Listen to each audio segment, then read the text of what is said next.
Olá, pessoal, tudo bem com vocês? Sou a Janaína Scopel, sou enfermeira obstetra, exerço minhas atividades no Centro Obstétrico da Unimed Vale do Caí e trabalho aqui na instituição já há 10 anos. E hoje, então, daremos continuidade ao nosso ciclo de palestras que foram organizadas pelo nosso grupo de atenção materno-infantil, UNIAMI.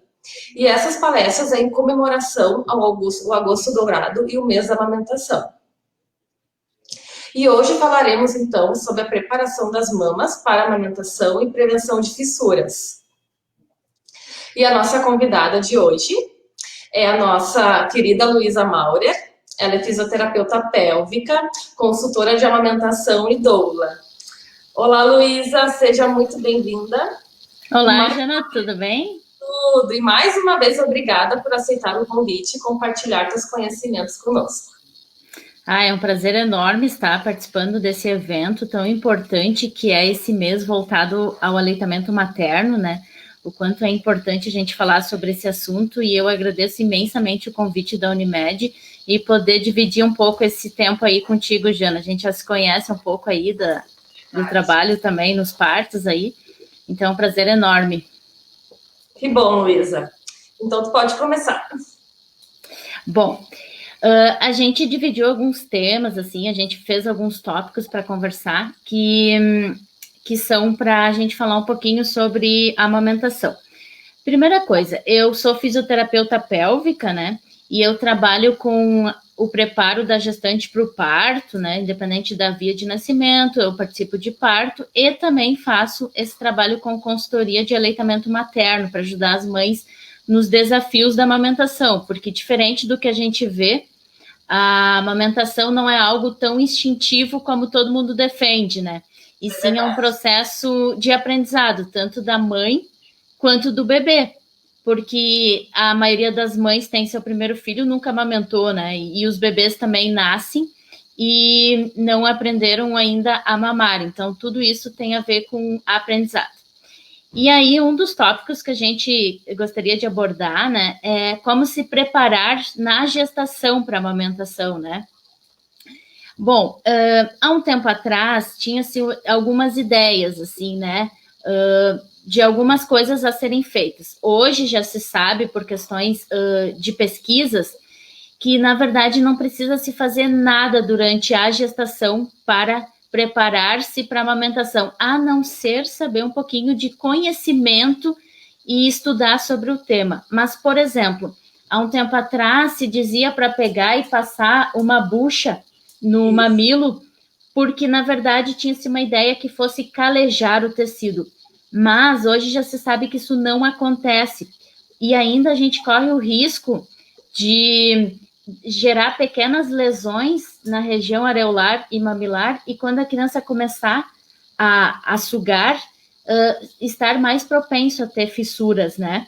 Então, essa questão de passar uma bucha, uma coisa assim, não se orienta mais a ser feito. Outra questão que às vezes também se comentava era o seguinte: vamos passar hidratante para deixar hidratado. Na verdade, a gente também, se a gente for pensar bem, a gente não pode hidratar demais essa região, porque daí também a pele vai estar tão fininha que os riscos de, numa pega errada, gerar lesões aumentam, né? Então, também não se justifica. Luísa, mas e aí eu não posso passar algum creme para estrias? Quando o obstetra libera, você pode, desde que não fique passando na parte areolar e em mamilo também não. Tá, mas então, tem alguma coisa para fazer? Como eu disse anteriormente, não tem nada a ser feito.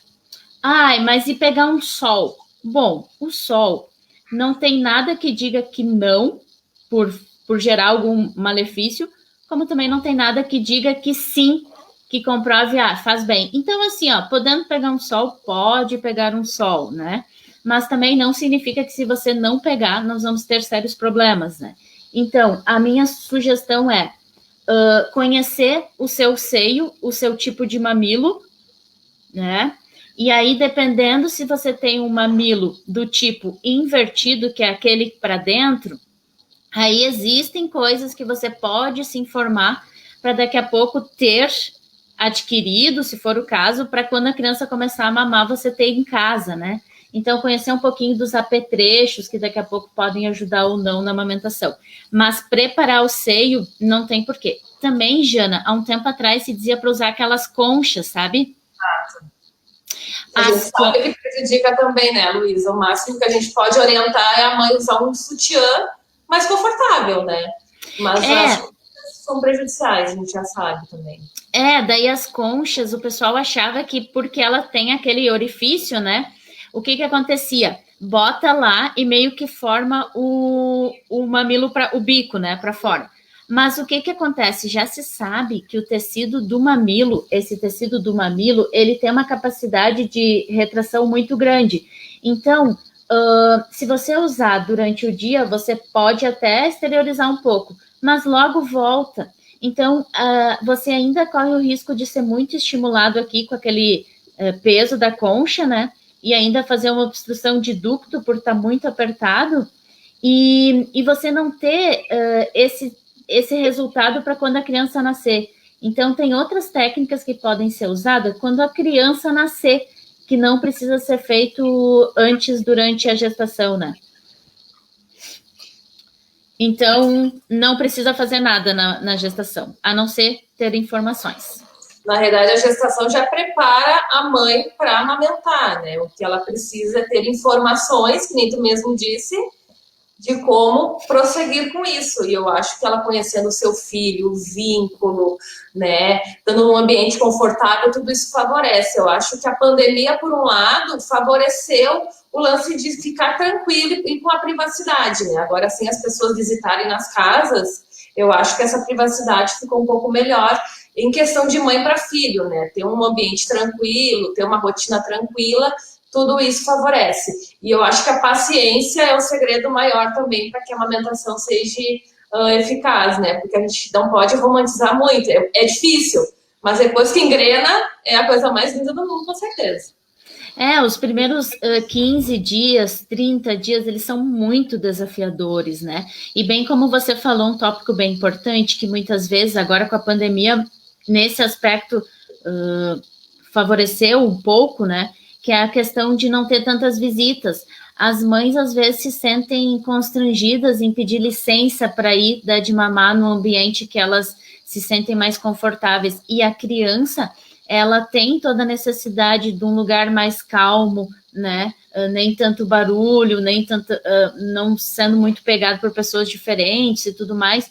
E aí a criança, às vezes, por causa de barulhos dentro da casa, não consegue se concentrar naquele momento e acaba não conseguindo fazer uma boa mamada, né? Então, a gente sempre diz para as mães pedirem licença, né? Porque não tenham vergonha, é o momento de vocês, é o momento no primeiro mês que é muito de se conectar, de entender como a criança se comporta e a mãe também, e amamentar num local calmo, né? Porque senão fica realmente difícil. E a gente sabe que tem agora a esterogestação, né? Que os 3 primeiros meses do bebê, ele ainda subentende que está dentro do útero da mãe, né? Então, por isso que a gente tem que ter artifício de deixar um local tranquilo para esse bebê. Porque ele subentende que está num lugar quieto. Então, quando tem muito barulho, muita rotina, muita coisa que fuja do normal, eles refletem chorando, ficando agitados, né? E também, assim, por mais que a visita, ela não queira, ela sempre quer ajudar, né? A visita sempre quer ajudar, principalmente uma mãe e um bebê. Só que, assim, nós estamos vivendo um momento muito diferente na amamentação, assim, com várias descobertas que ao tempo das nossas mães não era assim. E aí, às vezes, as mães querem dizer, faça assim, faz assado.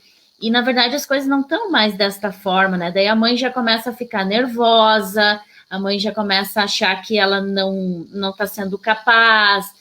Aí, às vezes, a criança chora por N motivos, como tu disse, da esterogestação, e as mães acham que sempre tudo é fome, né?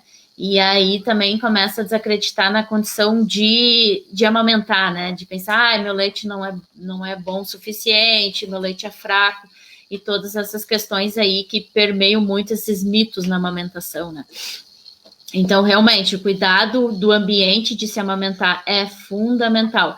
E, Jana, a única coisa que eu acho bem complicado agora com a pandemia são as redes de apoio, porque uma mulher para conseguir amamentar, ela precisa de uma rede de apoio. E eu sempre brinco, as mulheres precisam de rede de apoio, não de agouro, né? É verdade. E a família também, né? É super importante os maridos assistirem esses eventos da amamentação, quem tiver de rede de apoio, para conhecer um pouco e ajudar a mulher a se sentir calma. Eu sempre digo, se tu tem uma rede de apoio, que a rede de apoio faça as coisas dentro de casa, mas que você, como mulher, mãe, cuide do seu filho. Você pode acertar, você pode errar, é o seu momento de ser mãe, né? Parece um pouco de piada o que eu vou falar, mas é importante a mãe ter um momento para ela descansar, porque ela vai ficar esgotada, a maternidade é um momento cansativo, ela tem que ter alguém para organizar algumas tarefas domésticas em tempos para se alimentar bem, para ingerir líquidos, que a gente sabe que a ingesta hídrica favorece muito a produção do leite, e descansar. Que qualquer pessoa que está muito cansada não consegue fazer as coisas. Então, imagina uma mãe de primeira viagem, descobrindo esse mundo do amamentar, tá um pouco perdida ali no meio familiar, não conseguir se organizar é complicado também, né? Então esse apoio que tu tá falando é muitíssimo importante. Tu sabe, Jana, que é o seguinte, essa questão do descanso, às vezes as pessoas não têm ideia do quanto isso é importante. E quando a gente diz descanso, não significa dormir 8 horas seguidas, porque isso fica difícil com um bebê pequeno. Mas que você consiga fazer de manhã 1 horinha de sono, de tarde 1 horinha de sono, e de noite o tempo que a criança, então, dependendo da demanda, conseguir dormir. Porque assim, ó, um dos principais hormônios para amamentação é a prolactina. E a prolactina, ela é liberada pelo cérebro por causa da sucção do bebê, por causa da liberação hormonal que acontece pós-parto. E assim, ó, por incrível que pareça, o hormônio do estresse, que é o cortisol, ele é inimigo da prolactina. Então, se o cortisol tá alto, a prolactina tá baixa. Então, isso interfere na produção de leite, sabe? Às vezes uma mãe muito estressada, cansada, já não produz prolactina suficiente em virtude disso que tu acabou de falar. Exatamente, a gente sempre conversa muito com isso, sobre isso, porque ansiedade, medo, angústia, incerteza de que você consegue, isso tudo interfere na produção de leite, né? A ingesta hídrica, pelo menos 3 litros de água por dia, uma mãe precisa ingerir, porque na verdade ela precisa se nutrir de líquido, né? E se hidratar, no caso, e ela passa toda a hidratação para o bebê. Então, assim, a gente vê muito quando visita as mães, elas têm garrafinhas, porque nos primeiros dias de vida sente muita sede. Sim, elas mesmas falam, ele tá me sugando, literalmente, né? Mas mais para frente, às vezes, acaba diminuindo a ingesta, sabe? E aí, às vezes, uma das primeiras coisas que a gente ajuda a mãe e observa é essa ingesta hídrica e alimentação também, dando algumas orientações bem básicas, porque é a nutrição que faz isso, né? Tem outra coisa, Jana, que eu acho muito importante a gente falar, muito relevante, que é assim, ó, o que se esperar depois que a criança nasce, né? Isso aí é um assunto muito interessante, porque muitas mulheres ficam muito angustiadas. Exato. Principalmente o período que passa com vocês aí, né, na maternidade. A preocupação primordial dela se o bebê vai mamar, né? A maioria quer que o bebê já nasce, já saiba sugar, mamar, mas nem muitas crianças conseguem em primeiro momento, né? Então a gente orienta, explica para não se sentirem frustradas, que tem bebês que demoram mais, tem bebês que são muito rápidos nessa questão, e é tudo questão de orientar, né? O que acontece, né? Quando a criança nasce, ela tem um reflexo de sucção muito presente. Que eu já vi ali nos partos com vocês. Bota assim, elas ficam. É bem isso. Então, esse momento de aproveitar essa primeira hora de vida, as primeiras 3 horas de vida, para estimular a criança a ir para o peito, é muito importante.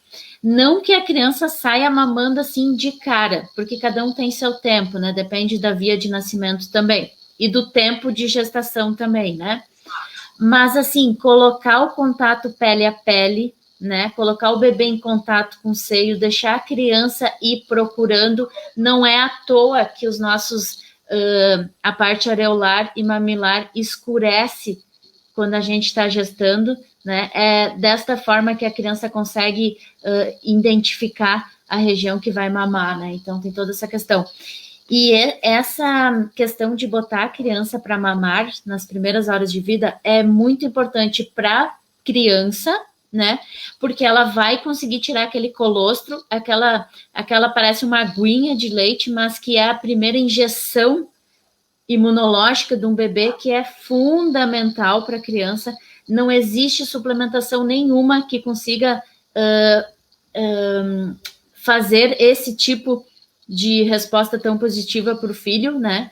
E também para a mãe, os benefícios são a diminuição do sangramento uterino, né? Porque a maioria até diz, vocês vê lá direto, eu sinto a criança mamando e sinto contrair lá embaixo, por causa do hormônio da ocitocina, que vai fazendo uma contração do útero para ele começar aos poucos a regredir. E então isso é fundamental, né? E também, quanto mais a criança for mamando nesses primeiros dias de vida, mais favorece a pojadura, que é outro assunto super importante, né? Que é quando a mama está completamente madura para produção total de leite, que daí dá o pico daquele hormônio, né? Porque a placenta saiu, né? Depois do nascimento a placenta cai, e aí o que acontece é que nós temos aumento do nível da prolactina e a maturação completa, e a mãe sente aquele seio super cheio, que normalmente acontece ali pelo 3º dia de vida do bebê até o 6º dia, mais ou menos. Então, botar o bebê para mamar já de início favorece para que esse processo se inicie o quanto antes, né, da parte fisiológica, né. Então, essa primeira hora de vida, até as 3 primeiras horas, são fundamentais para a criança, né, porque depois a criança meio que entra num momento mais sonolento e ela demora um pouco mais para querer sugar, né? Então, isso é bem importante. Mas eu sempre digo, tomem cuidado nesse momento de colocar o bebê para mamar. Cuide do posicionamento, porque às vezes as fissuras se dão ali, né? Exato. No posicionamento. As fissuras, que hoje em dia, sabe, Jana, que hoje em dia tem 2 grandes problemas para desmame, tá? Um dos principais é a fissura, o machucado na mama, porque isso é muito dolorido para uma mãe, né? E o segundo desmame aí é a mamadeira, né? Mas a dor é o que mais complica. E até muitas vezes algumas mães desistem da amamentação por causa de uma fissura, né? De uma dor no peito, às vezes é um pouco de falta de orientação, de ensinar, de posicionar, de ensinar a pega correta, né? Porque também o resumo, às vezes, é pensar na boquinha de peixe da criança, né? Lábio superior para fora, lábio de baixo para fora, né? E às vezes não é só isso. Às vezes a criança pode estar com uma boquinha de peixe e tá só no mamilo, né? Então a criança... posicionada, né? Às vezes o que só posiciona a criança de uma maneira mais confortável, vai que vai. Eu até vou mostrar aqui para vocês um posicionamento. Às vezes a gente chega nas casas e pensa, o que a gente vai mexer? E às vezes só no primeiro olhar tu já vê que a criança está muito mal posicionada. Exato. Então, assim, uma dica que eu acho bem legal, a maioria das mães com um bebê muito pequeno é ter uma almofada de amamentação, sabe? Principalmente as mães que passam por cesárea, porque também é complicado. A mulher que passa por uma cesárea tem muito mais dificuldade nas suas mobilidades para dar de mamar, né? Por causa do corte cirúrgico e tudo mais. Então, o que acontece? Uma coisa importante para a amamentação: segurar a cabeça do seu bebê. Sempre a cabeça tem que estar bem firmezinha, porque senão a criança se perde. É ponto de controle de uma criança. Então, assim, já estou aqui pronta para dar de mamar. O que acontece? Vou baixar aqui um pouquinho para vocês. Primeira coisa, a criança ela tem que estar completamente virada, barriga com a sua barriga, né? E aí uma coisa interessante que a gente aqui no inverno, né? A gente morre de medo das crianças estar morrendo de frio. E aí sempre tem uma avó que manda enrolar tudo. A minha sugestão é: tira os cobertores, posiciona a criança e daí depois, se achar que está um pouquinho frio, bota um pouquinho por cima. Então, a minha primeira sugestão é que vocês segurem com essa mão aqui o pescocinho da criança, com a outra mão vocês façam um C, assim, ó.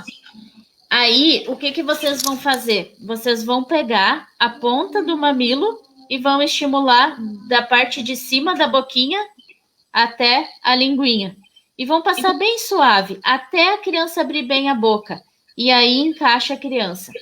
E aí o que acontece? Vocês estão com o bebê totalmente virado para vocês. Depois vocês podem até fazer aquela posição tradicional, né? Mas num primeiro momento, segurar na cervical e usar essa mão para fazer o C, que eu já vou mostrar para vocês o sanduíche com o seio, fica bem melhor para ajeitar a criança. Existem outras posições também. Eu sempre digo, se está doendo muito de um jeito, tenta procurar outras posições para dar, para gerar pressão em outros pontos da boquinha da criança. Olha só, o C que eu digo para a mãe fazer é o sanduichinho, ó. É pegar o dedão na parte marronzinha ali da areola e a parte do indicador embaixo e fazer que nem um sanduíche para a criança conseguir abocanhar, né? Para ela conseguir fazer essa questão de abocanhar, que é bem importante. Aí depois que a criança conseguiu abocanhar, dá para soltar. Mas tentem sempre ter a criança bem firme e o seio também favorecendo para a criança conseguir. E ó, aquele estímulo na boquinha é assim, ó. Ponta do teu mamilo passando devagar até a criança fazer o reflexo de abertura da boca. E aí encaixa. E é treino, Jana, é treino. As crianças não sabem de cara, não sabem. Os primeiros 3 dias tem criança que abre super bem, mas tem outras que não, né? E outra coisa, Jana, vivem me perguntando como evitar fissura. Primeira coisa, posicionamento. E aí, acho que é o principal, né, o posicionamento. Eu acho que se tu tá bem ali com o teu filho, o resto só vai. Com certeza. Sim, com certeza. Outra coisa assim, ó. Às vezes, quando a criança nasce, tá pegando super bem no hospital. Quando dá aquela pojadura que eu comentei, parece que fica super difícil. Por quê? Porque a mama fica muito cheia de leite. Essa parte areolar aqui, ó, parece assim, ó, brilhosa. Então, vocês, mães, precisam manejar esse seio antes de dar, porque senão a criança com a sua boquinha pequenininha, ela escorrega e fica no mamilo, e aí machuca. Então, qual é a dica nesse caso? Quando vocês sentirem que encheu super a mama, massageia suavemente com uma pressão toda a mama, até sentir que dá uma aliviada. Depois pegam 2 dedos na parte areolar, massageia bem. Pode até fazer um shake, mão embaixo, mão em cima e dar uma chacoalhadinha de leve, pode ser dos lados também. E depois tira um pouco de leite numa manobra de exteriorização. Se alguém tem máquina, também pode ser com a máquina. Aí vai estar mais fácil para o seu bebê conseguir pegar. E isso também ajuda a prevenir as fissuras, né? Outra questão, Jana, que perguntam muito, é sobre as pomadas, tá? Olha, pomadas, tem que cuidar. Se for usar, tentem usar uma quantia pequena, um grão de arroz, porque se tu bota muito, tu tem risco de obstruir a saída do leite, né? E também tem algumas que precisam ser limpas antes de dar de mamar. Então, se tu já tem um machucado e tu vai ter que limpar, tu tem chances de machucar mais ainda, né? Aí a dica que vale ouro, assim, coloquem o leite de vocês. Deram de mamar, tira um pouquinho de leite, exterioriza e passa em volta do próprio mamilo. Ele é cicatrizante e não precisa limpar depois na próxima mamada. Aí, como nós já tínhamos falado antes, né, Jana? As conchas. Isso. As conchas. Seguinte, as conchas, de novo, elas podem acabar machucando por estar muito apertado aqui e romper ductos aonde liga quem produz o leite aonde sai. Então, tem que ter cuidado. O que hoje estão usando muito? As rosquinhas. Tem pessoas que fazem para vender, né? E aí tu posiciona aqui, ó, e fecha o sutiã por cima. Quem tem muita produção de leite, tem algumas mulheres que têm uma hiperprodução, pode ainda botar um absorvente aqui em cima. Porque aquele absorvente também é meio complicado, porque se tu coloca e seca, e tu puxa, tu pode puxar a casquinha que está se formando. Então, se usar o absorvente, molha antes de tirar para não ter esse risco.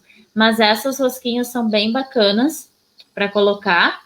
E daí sempre tem a gambiarra, né? Quem não consegue ter as rosquinhas, tem o pessoal que vende, é bem bacana. Faz uma rosquinha com a toalhinha de boca do bebê, ó. Verdade. Modelo gambiarra. Também dá para fazer, tá? Então, pode ser uma opção também. E hoje em dia, já no que tem bem legal para fissuras é o laser, né? Aplicação de laser. É uma tendência agora, né? Mas lembrando, o laser ajuda a cicatrizar bem rápido. Mas, se tu não corrigir o que está causando... Não adianta de nada. Não adianta, vai continuar machucando. Eu até tenho laser, eu vou mostrar. O laser é de baixa potência, não são aqueles lasers cirúrgicos, né? Para deixar bem claro. É uma canetinha assim, ó. E aí a gente faz um feixe de luz no seio, aplica no mamilo, não dói nada, vocês não sentem nada, vocês ainda perguntam, já deu? E aí a cicatrização é super rápida e ajuda para dor também. Mas eu sempre digo, não adianta só o laser se a gente não corrigir o posicionamento. Jana, tem outra coisa que pode às vezes causar fissura, sabe? Por exemplo, a gente já corrigiu tudo. Corrigiu o posicionamento, corrigiu tudo que precisava. E às vezes a mãe continua com fissuras.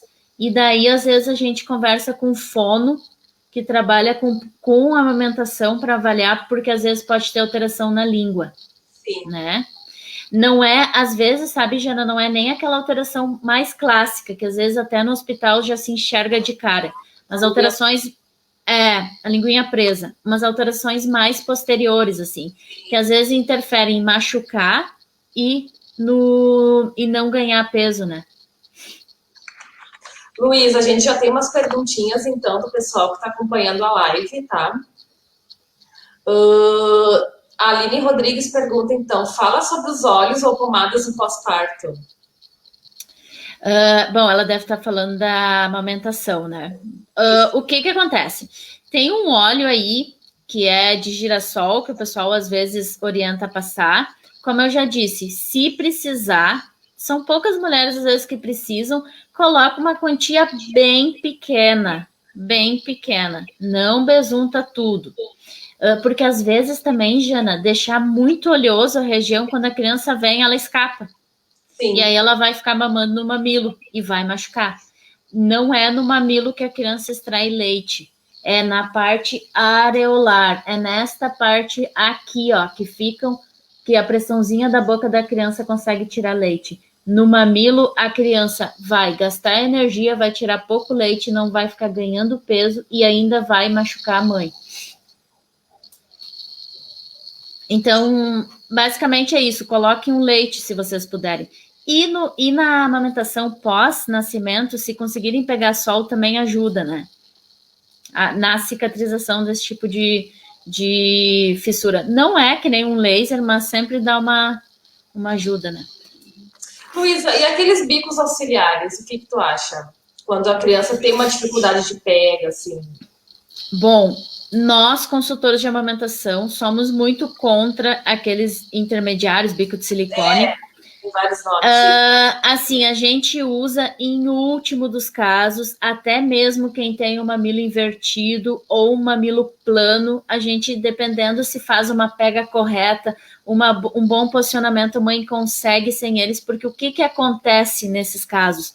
Dependendo do bico de silicone, a criança vai ficar só no mamilo, e aí vai machucando a mãe. Outro ponto bem ruim desses bicos de silicone é que as crianças usam outras musculaturas para sugar, que não é os mesmos se for direto para o peito. E aí a criança, às vezes, não consegue extrair a quantidade boa de leite, a mãe acha que está mamando super bem e a criança não está pegando peso. Então, é complicado. E aí, assim, se esse bebê não esgota bem a mama da mãe, as chances de a longo prazo diminuir a produção de leite aumentam. Então, assim, alguns casos a gente usa e a gente indica uma marca específica, assim, que a gente já percebeu que ajuda a evitar dor e a criança consegue extrair melhor, né? Então tem que dar uma cuidada. Tá. A Fabrícia Oliveira Machado pergunta, então, comentem sobre como aliviar os seios empedrados na pojadura. Pois bem, aquilo que eu já tinha comentado antes. Isso. Eu sempre digo, Jana, uma coisa importante, mulheres, vigiem os seus seios, conheçam os seus seios, e encosta, sente quando que tá cheio, quando que não tá, quando tá empedrado, quando não tá. Então, tendo o seio muito cheio na pojadura, massageia bem. Uma coisa importante, Jana, tem gente que fala assim, ó, vai pro chuveiro, bota uma água quente. Gente, isso é arriscado. Por quê? Porque assim, ó, no momento que tu colocar no chuveiro na água quente, você vai sentir um alívio, porque você vai conseguir sair. Só que é imediato. Depois que você sair, você vai estar com os ductos abertos, porque dilatou, porque o calor dilata qualquer cano, se tu for pensar, e aí tu vai continuar produzindo muito. Então, assim, ó, a sugestão é massageia bem suave, se achar um nódulo ali, um empedramento, massageia, e coloca o bebê para mamar. Porque o bebê vai conseguir fazer esse esgotamento, né? Então, a melhor eficiência, sim, é do bebê mamando, né? Certo. A Ana Paula, então, mais uma pergunta. Dicas para quem tem mamilo plano ou invertido? Bom, primeira coisa, a mama de uma mulher que tiver plano ou invertido precisa estar muito bem maleável. Numa pojadura tem que cuidar muito. Tem que deixar ela bem maleável para a criança pegar. Uma dica é pegar e fazer o sanduíche bem feito, porque às vezes a criança consegue na sucção exteriorizar o mamilo. Outra dica, às vezes, é o seguinte, pegar um paninho com uma água geladinha e colocar na frente do mamilo. Sabe aquela coisa quando a gente pega frio no seio e o mamilo empina? É essa a ideia, para que ele saia. Outra dica é esse negocinho aqui, ó. Isso aqui, por isso que eu digo, gente, quem tem esses casos já tem que ficar ligado. Isso aqui é difícil achar em farmácia. É corretor de mamilo o nome. O que que faz? Vou mostrar aqui no meu braço. Posiciona ali, faz um vácuo, segura alguns segundos, o que tolera, né? E depois faz algumas vezes e depois já normalmente dá uma exteriorizada e já faz a técnica do sanduíche para posicionar para o bebê. Porque assim, ó, por isso que existe a consultoria, sabe? Porque assim, tem bebês, tem mães que têm o mamilo plano ou invertido, mas que tem um bebê que tem uma parte oral muito boa. Então, a criança só vai. Tem, às vezes, mulheres que têm um mamilo ótimo, só que a criança tem alterações, que ela tem dificuldade para abrir a boca, a língua tá presa, e aí já dá um problema, sabe? Então, tudo depende de cada dupla, né? Porque, às vezes, a dupla tá de um jeito, mas o encaixe veio perfeito. Luiz, então, mais uma pergunta. Qual a indicação do bico de silicone? Será que ela quer saber marca? Não, eu acredito que seja em qual momento que ele deve ser usado ou não usado, né? Pelo que conversamos, então ele não é muito favorável, né? Não, não é muito favorável. Eu indico em casos, eu tive em julho um caso de um bebê que tinha recusa ao peito. Quando ia para o peito, ele não fazia nada, ele não mamava. A mãe tinha uma produção boa de leite, a gente tentou de tudo, e aí uma das coisas foi botar o intermediário, o bico de silicone. Aí a gente colocou um específico e a gente sempre brinca. A gente é eternamente responsável pelo intermediário que indica, né? Sim. Pequeno Príncipe. Então, assim, a gente tem que depois tirar. Então, depois de alguns dias eu consegui tirar para essa criança fazer bem a extração, né? Tanto para a mama da mãe, quanto para ganho de peso, né? Olha que interessante, mais uma pergunta. Fala sobre o uso de compressas de repolho. Quando posso usar? Bom, seguinte, a compressa de repolho não tem ainda nada que justifique o uso científico, tá? Mas há algumas ideias de que o repolho tem enxofre e ele ajuda na cicatrização, tá? Então, quando daqui a pouco usar na apojadura, quando a apojadura tá muito... Algumas mulheres a apojadura é uma coisa, é muito assim, é muito intensa. Daí o que acontece? A mãe pega, faz a massagem, bota o bebê e depois ela pega o repolho que está na geladeira com a folha limpa, corta ele na parte do mamilo, né, e da areola e posiciona por no máximo 3 minutos, que aí vai dar uma resfriada, uma acalmada. Não tendo repolho, pode ser com a própria, com o próprio paninho de boca da criança, uma aguinha fresca, não super gelada, bota dentro lá da água, posiciona em volta do seio, deixando a areola e mamilo livres por 3 minutos. E isso normalmente precisa uns 2 dias, depois já deu uma acalmada. Lembrando, Jana, sobre a apojadura, uma coisa importante. A maioria dos bebês só dá conta de uma mama por vez, porque eles são pequenininhos ainda, né? E aí a mãe esquece que a outra tá estourando. Então, a dica importantíssima, deu uma de mamar, viu que aliviou, tem que manejar a outra, porque senão nós vamos ter problema. Aí faz a massagem na mama toda, na areola, pode botar essa questão mais para dar uma acalmada, assim, mas tem que tirar um pouco de leite, não é esvaziar total, é aliviar com ordenha manual ou com alguma máquina para tirar leite, né? Só que cuidem as máquinas também, né? Que algumas mais machucam do que ajudam, né? A Roberta Michele perguntando, tem alguma preparação do bico do seio durante a gestação? Isso tu comentaste também, né? Não precisa ser feito nada, nem para quem tem o mamilo invertido. Não vai adiantar, porque o tecido tem uma capacidade de retorno muito grande.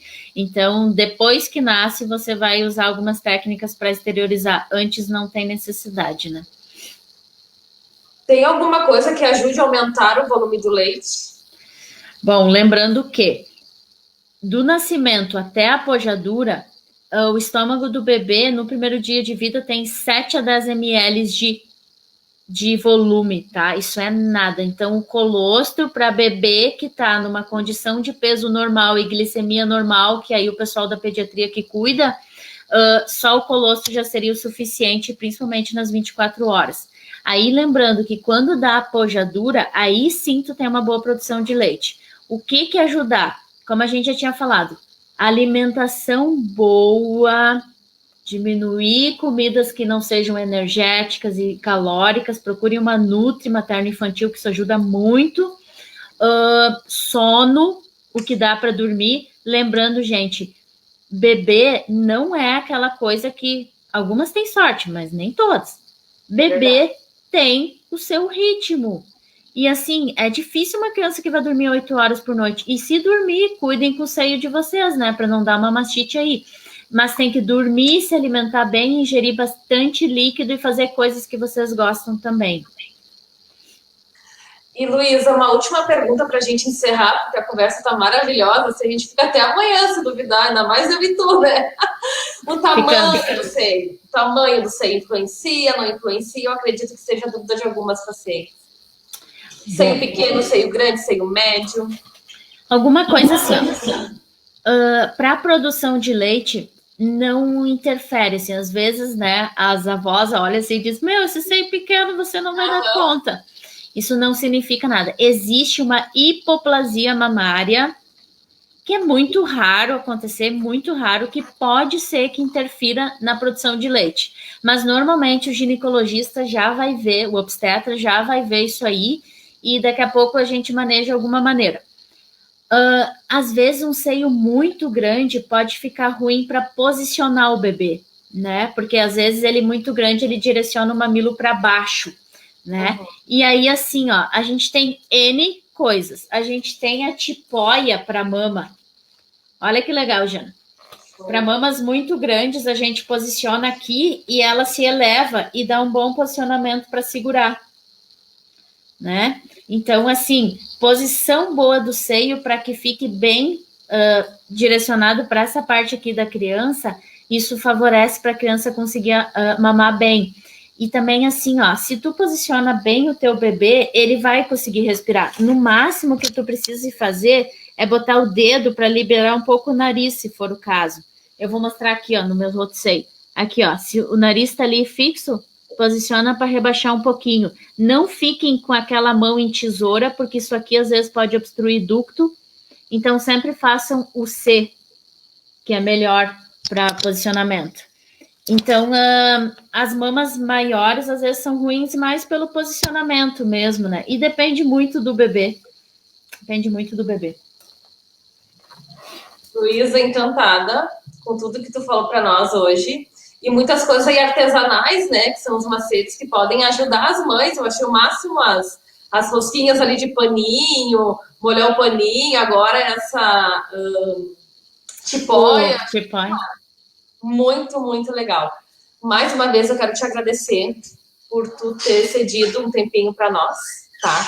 Por colaborar conosco nesse compartilhamento de informações tão importantes, no momento que é tão desconhecido, né, para as mães e, de uma certa forma, também frustrante, que elas têm medo de não conseguir dar de mamar. Mas eu acho que se tu tá com um profissional junto, te orientando, te ajudando, te apoiando, uma família bem estruturada, eu acho que isso tem, meu Deus, é metade do processo já que a gente ganha, né? A amamentação é muito desafiadora e tem muitas coisas por trás, Jana. A gente tem um bebê, tem uma mãe e tem uma história por trás, né? A gente tem que sempre estar aí para dar o suporte, para ajudar, mas também, assim, a gente não pode julgar, porque mãe não é só a forma de nutrir também. A amamentação não é só a forma de nutrir também emocionalmente, né? Então, tem várias questões aí. A gente está cada vez aí com profissionais para ajudar, né? Porque às vezes a pediatria não tem tanto tempo para ajudar, né? Tem tanta outra demanda. Então, a gente consegue... Eu passo às 3 horas na casa da família, né? Até tudo... Cai em ordem. Mas eu agradeço imensamente, eu gosto muito da gente conversar sobre isso, porque nós mulheres temos que nos informar, porque não é instintiva a coisa, não é como aquela propaganda da TV, né? Sentar numa poltrona linda, né?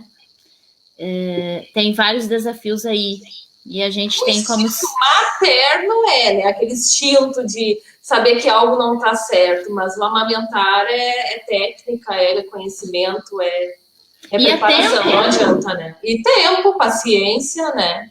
E muitas vezes, como a gente falou, muitas mães têm muitas coisas por trás, têm outros filhos, problemas, marido, casa, agora pandemia, né? São várias situações que a gente tem que colocar em consideração também, né? Exatamente. Luísa, muito, muito, muito obrigada, tá? Só relembrando, então, gente, que a Luísa é fisioterapeuta pélvica, é consultora de amamentação e doula. Quem quiser, então, ser acompanhada por ela no parto vale muito a pena. Já presenciei, ela é incrível. Obrigada, pessoal, por tempinho aí conosco e até a próxima. Até a próxima, tchau, tchau. Beijo, Jana. Beijo, Luísa, beijo.